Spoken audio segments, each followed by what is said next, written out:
Պարոն Մալխասյան, երկրում զուգահեռ մի քանի պրոցեսներ են ընթանում, նախ Ժիրայր Սեֆելյանն է ինչ-որ մարդկանց ցուցակ հրապարակել, առաջարկում է ապա գաղութացման պայքար սկսել, զուգահեռ ելքն է Եվրասիական տնտեսական միությունից դուրս գալու առաջարկ անում, հետաքրքիր է Հայ ազգային կոնգրեսը արդյոք սրանք քննարկում է եւ ինչ-որ պրոցեսներում մասնակցության հնարավորություն է տեսնում։ Չէ, Հայ ազգային կոնգրեսը առայժմ այս ասածները չի քննարկում, չի անդրադառնում, որտեվ դրանք լուրջ ուրեմն բաներ չեն, քննարկման թեմաներ չեն։ Հայ ազգային կոնգրեսը, ինչպես նաև հայ ժողովուրդը տեսնում է, որ երկրում ստեղծվել է անտանելի ու անելանելի մի վիճակ։ Իշխանությունը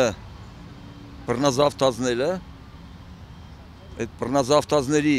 անարդյունավետ կործանարար քաղաքականությունը պետական բուրգի վերևից ներքև կոռուպցիան, այսինքն փչացածությունը, կոռուպցիա նշանակում է փչացած, համատարած ազգային ունեցվածքի թալանը, արտագաղթը, համապետական ընտրությունների զանգվածային կեղծումները եւ նաեւ արտագաղթը, նաեւ ուրիշ շատ մեր ազգային անվտանգությանը սպառնացող խնդիրներ մեր երկիրը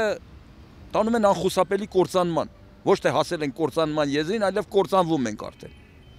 Հիմա հարկավոր է լուրջ ձևեր գտնել, լուրջ ուրեմն խնդիրներ բերել օրակարգ, որ այս կործանման թեմը առնենք։ Եվ իրոք ասիր Ժիրայր Սեֆելյանն ասել է, որ ապա գաղութացման համար նաև, որտեղ սրանք նաև իրենց պաշտոնները եւ այդ կողոպուտը շարունակելու եւ պահելու համար վաճառում են նաեւ հայրենիքը, վաճառում են մեր անկախությունը, վաճառում են մեր ինքնիշխանությունը եւ դարձել են Ռուսաստանի բացարձակ գերին, ճորտը։ Եվ քանզի խնդիրները բոլոր լուծվում է Մոսկվայում։ Հիմա նաեւ այդ խնդիրն է դրված, մի քանի օր առաջ նշեցինք անկախության օրը, բայց ոչ ոք հարց չտվեց, թե հետաքրքիր է անկախությունն է մարդու համար, թե մարդն է անկախության համար։ Իբր գրել են սահմանադրության մեջ, որ մարդը համարվում է այս երկրում գերագույն արժեք։ Գուցե սխալ է գրված, պիտի գրված լիներ գերագույն ոչնչություն, որովհետև եթե անկախությունն է մարդու համար, այդ ինչպես է լինում, որ այդ մարդը այդ անկախությունից իր երկրում մարդավարի չի կարողանում ապրել, արժանապատիվ չի կարողանում ապրել, փախնում է ուրիշ երկրներ, թեկուզ թշնամի երկիր, գնում է Թուրքիա, Թուրքիայում ապրում է, Հայաստանում չի կարողանում ապրել։ Գնում է բիզնեսմենների, գործարարների մեծ մասը, տնտես վարողների մեծ մասը իրենց բիզնեսը տեղափոխեցին Վրաստան։ Գնում են Վրաստան, կարողանում են ուրեմն շահույթ ստանալ, մարդավարի այնտեղ աշխատել, ապրել, գալիս են Հայաստան չեն կարողանում, որտեղ իշխանությունը գտնվում է կրիմինալի, քրեաօլիգարխիկ համակարգի մի բուռ, հանցագործ, անազգան հայրենիք, թափթփուկների, բանդիտների, ոչրագործների ձեռքին։ Նրանք խեղդում են ժողովրդին բոլոր ուղղություններով։ Փող չկա Հայաստանում, հիմա դեֆոլտ է։ Բանը արդեն ֆինանսների նախարարը արդեն արձանագրում է, որ փող չունենք։ Բայց իրոք փող չունենք։ Հայաստանում շատ փող կա։ Լուրջ մասնագետներ հաշվարկներ են կատարում, որ ինչքան որ մեր պետական բյուջեն է, գուցե ամեն տարի մի 5, 6, 7 այդքան ավելի շատ փող է դուրս գալիս տարբեր, վերցնենք հանկային հարստությունները։ Ամբողջ հանկային հարստությունը ծայրից ծայր տնօրինում են ուրեմն ժամանակին իշխանություն ունեցած կասկածելի անցյալի տեր, այս ժողովրդի հետ մազաչափ անգամ կապ չունեցող մարդիկ։ Այդ ազգային անվտանգությունը չգիտի թե ինչ ձևով են նրանք տեր դարձել այդ հանքերին, հանքային հարստություններին, ոսկու, երկաթի, մոլիբդենի, պղնձի, մյուս հանքերին, Արագածոտնի մարզում քարհանքները դաշնակցության ձեռքն է։ Ինչպես է հասել դրանց ձեռքը։ Շատ պարզ։ Ընդունեք ստորությունը, այսինքն իշխանության կողմից առաջ քաշված ստորության կանոնները ընդունեք, ծնգի արեք, դարձեք իրանց խամաճիկը, դարձեք իրանց շունը, քեզ ամեն ինչ կտան, հանք էլ կտան, ոսկի էլ կտան, պաշտոն էլ կտան։ Մի անգամ մի հոգու հետ ինչ-որ ազգայնական խոսում է ես վերջերս, ասում է, գիտես ինչ, այդ Չարենցը, որ գրել է, թե ուզում ես երկդ լսեն ժամանակի շունչը դարձիր, ասում է մի խմած է եղել, մի տարը ավել է գրել։ Պիտի գրած լիներ, թե ուզում ես երկդ լսեն, ժամանակի շունը դարձիր։ Եվ քեզ ամեն ինչ կտան։ Տվել են, այդ մարդիկ կողոպտում են, հարստության մեծ մասը հանում են դուրս, այս երկիրը աղքատանում է, տկարանում է, այդ մասին գիտի եւ ոստիկանությունը, գիտի եւ ազգային անվտանգությունը, բայց նրանք ծպտուն չեն հանում, որովհետեւ երևի կողոպուտի մի մասն էլ հասնում է իրենց։ Դրա համար ցեն չեն հանում, նախաձեռնություն հանդես չեն բերում։ Ոստիկանությունը չի կարող ինքնուրույն քայլեր կատարել, նա ցուցումով է աշխատում։ Գերագույն գլխավոր իրենց ինքնակոչ հրամանատարը, եթե ցուցում տա բռնեք, կբռնեն, մի բռնեք չեն բռնի։ Այսինքն ոստիկանությունն է լինում, սենց արդարադատությունն է լինում։ Փախնում են երկրից ինչի համար, որ չկա արդարություն, չկա արդարադատություն։ Ծիծաղելի բան է արդեն։ Պարոն Մալխասյան, ասացիք, որ ԵՏՄ-ից դուրս գալ ապագաղութացման այդ պայքարը սկսել այդքան էլ առաջնային չի, ինչը կարող է ՀԱԿ-ի համար լինել առաջնային։ 2018-ին Սերժ Սարգսյանի վարչապետ դառնալ օրինակ խնդիր է ձեր համար։ Չէ, եթե հիմա վարչապետը ասենք Սերժ Սարգսյանը լինի կամ Կարեն Կարապետյանը, ոչինչ չի փոխվի, որովհետև երկուսն էլ նույն համակարգի տարբեր դեմքեր են։ Այն հələ ուզում ես իմանաս, այս Կարեն Կարապետյանն ավելի վտանգավոր է։ Սա շոումեն է, սա կարողանում է իր թատերական խաղերով, շոուներով ավելի մոլորեցնել ժողովրդին։ Նույն բանն են։ Դրա վրա մի կենտրոնացեք։ Այո, խնդիրները լուծում են Մոսկվայից։ Մենք ասում ենք, թող Մոսկվան իմանա, լավ թող հասկանա։ Մոսկվան, չգիտեմ, ստեղ շատ ունի իրեն աղբյուրներ, որ լուրեր են հասցնում, բայց երևի այդ աղբյուրները ճիշտ չեն հասցնում լուրերը, որ օր առ օր հակառուսական տրամադրությունները մեր երկրում խորանում են։ Ինչի համար, գիտես։ Խորանում են նրա համար, որովհետև ժողովուրդն ասում է, ով է այս բանդիտների հովանավորը, ով է այս կողոպտիչների հովանավորը, Մոսկվան։ Մոսկվան։ Ուրեմն Մոսկվան է նաև մեր թշնամին։ Եվ խորանում է հակառուսական տրամադրությունները։ Ուկրաինայում ինչպես եղավ հեղափոխություն։ Էլի կաթիլ առ կաթիլ խորացավ այդ հակասությունը եւ պայթեց։ Ստեղ էլ է պայթելու։ Եթե ռուսները հույս ունեն, թե միշտ այս բանդիտական համակարգը կարող է իրենց համար հենարան դառնալ եւ Հայաստանը պահել, չարաչար սխալվում են։ Նրանք այս բանդիտների վրա հենվելով կորցնելու են ամբողջ հարավային Կովկասը, կհիշեք։ Եվ դա շատ մոտ է իրականությանը։ Մենք ասում ենք, դրա դեմն էլ պետք է առնենք։ Մենք ասում ենք, չենք ասում ռուսների հետ թշնամի դառնանք, ես իմ թուրքերի հետ թշնամի դառնանք։ Մենք ուզում ենք բոլորի հետ էլ լավ հարաբերություններ հաստատենք, բայց ոչ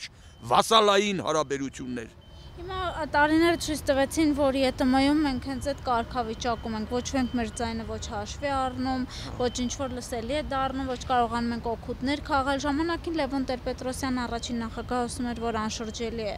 այդ գործընթացը, արդյոք հիմա էլ է այդպես անշրջելի, ինչ եք կարծում։ Որ գործընթացն է անշրջելի։ Ասում էր Մաքսային միություն մտել ենք, Եվրասիական տնտեսական միության անդամ ենք, անշրջելի։ Հա, օրինակ Լուկաշենկոն էլ է մտել Մաքսային միություն, չէ՞։ Բայց նայեք, այս Լուկաշենկոն իր պայմաններն է թելադրում։ Լուկաշենկոն չի դարել բան խամաճիկ, չի դարել Պուտինի գերին։ Լուկաշենկոն ասում է, այս խնդիրը եթե սենց չլուծեք, ես էլ այսպես կանեմ, դրա համար պայմաններ է թելադրում եւ Պուտինը զգաստանում է։ Քանի որ այս երկրին ռուսները պետություն չեն համարում, պետություն չի սա, իրանց ինչ-որ մի գուբերնիան է։ Գուբերնիա էլ չի, եթե գուբերնիա լիներ, մի գավառ լիներ, գոնե կպահանջեինք, ասենք, այն մի գավառին այսքան միջոցներ էս տրամադրում, մեզ էլ տրամադրի։ Սա ռուսների բանը խամաճիկ ինչ-որ մի տարածք է, որ ոնց ուզեն իրանք այնպես էլ կթելադրեն։ Հիմա մենք ասում ենք, այդ վիճակից դուրս կանք, այ մարդ։ Էսի վիճակ չէ, սա խայտարակություն է։ Չգիտեմ, իրենք սա տեսնում են, թե չեն տեսնում, բայց ժողովրդի մտածող հատվածը այս բոլորը տեսնում է։ Տեսնում է, Հայաստանը դադարվում է, հալվում է, կորչում գնում է։ Հələ նայեք, այս տարի վերցրեք դպրոցների վիճակը, առաջին դասարանցիների վիճակը։ Խայտարակ վիճակ է։ Այդ վիճակագրությունը, որ նայում ես, թեկուզ իրանց վիճակագրական ծառայության տրամադրած վիճակները։ Այս Հայաստանը ապագա չունի, եթե այդ շարունակվի։ Մենք 10 տարի հետո չենք կարող բանակ համալրենք, զորակոտ չենք կարող անենք, որտեղ այսօր եթե ունես 38000 առաջի դասարանցի, դրա կեսը եթե համարենք աղջիկ է, մնաց 19000-ը մինչև դառնան 18 տարեկան բանակ գնան, կեսը կմաղվեն, կփախնեն երկրից ու կաշառք կտան, բանակից կազատվեն։ Հիմա կաշառքի բանը բարձրացել է ստավկեն։ Եվ տակը ինչ կմնա, տակը մնա 8-9,000 մարդ, 8-9,000-ով չես կարող այս սահմանները պահես։ Կործանվում է այս երկիրը։ Հիմի Սերժ Սարգսյանն էլ հայտարարում ասում է 40 թվին պետք է 4 միլիոն դարձնեմ երկրի բնակչության թիվը։ Ուրեմն ֆանտաստիկ սուտ, ֆանտաստիկ, ոնց որ հայտարարեց թե Գյումրին նավահանգստային քաղաք պետք է դարձնենք, ես իմ նոր ատոմակայան ենք սկսել շինարարություն, ես իմ Դիլիջանը ֆինանսական կենտրոն ենք դարձնում տարածաշրջանի, ես իմ Արմենիկում ենք գտել այնքան ստեր ասին, հեսա վերջի ֆանտաստիկ ստերից մեկն է։ Էլա 4 միլիոն եթե դարձնես, պետք է դու ստեղ պայմաններ ստեղծես։ Երիտասարդ ընտանիքների արժանապատիվ ապրելու մարդիկ ավարտում են բարձրագույն կրթություն են ստանում, աշխատանքի տեղ չկա։ Ծաղրում են մարդկանց աշխատավարձով, փախնում գնում են ստեղից։ Ուսուցիչը գյուղերում, իրենք չգիտեն ուսուցիչ ընդունվելու համար կաշառք են տալիս։ Դպրոցի տնօրենը գին ունի։ Տարբեր տեղերում, օրինակ Արագածոտնի մարզում դպրոցի դիրեկտորը 10,000-ով են ընդունում։ Բոլորը գիտեն, Կադեբեն էլ գիտի այդ մասին։ Բայց աշկերը փագում է, որտեղ իրան իրավունք չի տված դրանց բռնելու։ Մարզպետին բռնելու, ասենք, ուսուցիչը $2,000 պետք է տա, որ ընդունվի ուսուցիչ։ Արդեն սկզբից անարգում են այդ մարդուն։ Էլ դա ինչ ձևի պետք է երկրին աշխատի։ Սկզբից փչացնում, ասում են նորից արի աշխատի, չի լինի։ Համակարգը ծերից ծեր փչացած է, կաշառքի հանցանքների, առանձնապես ծանր հանցանքների մեջ է տաղված։ Հիմա երբ որ մեծ կաշառակերներին հրահանգ է տալիս բռնել փոքր կաշառակերների, կաշառքը չի վերանա։ Այդ կաշառակերության դեմ պայքարողները գոնե չպիտի կաշառակեր լինեն։ Պարոն Մալխազյան, երբ ՀԱԿ-ի կողմից արդեն ակտիվ քայլեր կնկատենք։ Ես մտածում եմ, որ մենք իհարկե սեպտեմբերի 21-ը նշեցինք ՀԱԿ-ի ակտիվով վարչության անդամներով, այնտեղ հպանցիկ անդրադարձանք, բայց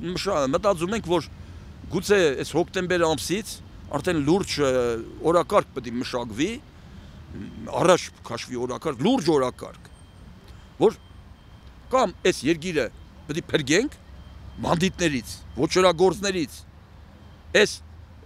կեղծ սուտ դադավորներից, դադախազներից, որոնք կոչված են իբր թե արդարություն հաստատելու, բայց իրենք ամենամեծ վնասն են բերում հայ ժողովրդին։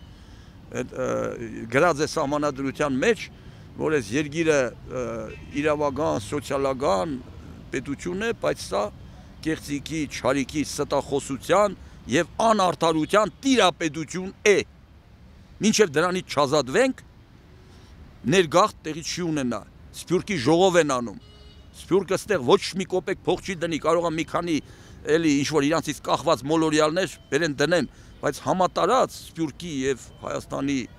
ուրեմն իշխանությունների ուրեմն համագործակցություն եւ մեծ ներդրումներ տեղի չի ունենա, որովհետեւ նրանք արդեն հասկացել են, որ ստեղ ուրեմն իրանց ներդրած փողերի կեսից ավելին գողացվում է։ Հələ նայ, ասենք կա Սփյուռքի նախարար։ Մի հատ հələ թող այդ ազգային անվտանգության ծառայությունը, եթե համարձակություն ունի, ստուգի դրա ունեցվածքը։ Ֆանտաստիկ հարստությունների է տիրապետում, որտեղից դրան այդ հարստությունը, որտեղից։ Այդ ինչպես է լինում, որ ով թափանցեց իշխանության մեջ, ֆանտաստիկ հարստությունների տեր է սկսում դառնալ, որտեղից։ Օրինակ Ամերիկայում լիներ կամ Գերմանիայում կամ ինչ-որ մի քաղաքակիրթ երկրում, նրանց ազգային անվտանգության ուժերը, հատուկ ծառայությունները հաշիվ կպահանջեին այդ մարդուն, այստեղ չեն պահանջում, որտեղ Սերժիկ Սարգսյանը պետք է թույլ տա, որ պահանջեն հաշիվը։ Նա թույլ չի տալիս, նա ասում է, գործում են հրահանգներով։ Բռնեք սրան, նրան չբռնեք։ Նրան շատ բռնեք, նրան քիչ բռնեք, նրան բաց թողեք։ Այս ձևի չի լինի պետություն։ Ծաղրանկար է եղածը արդեն։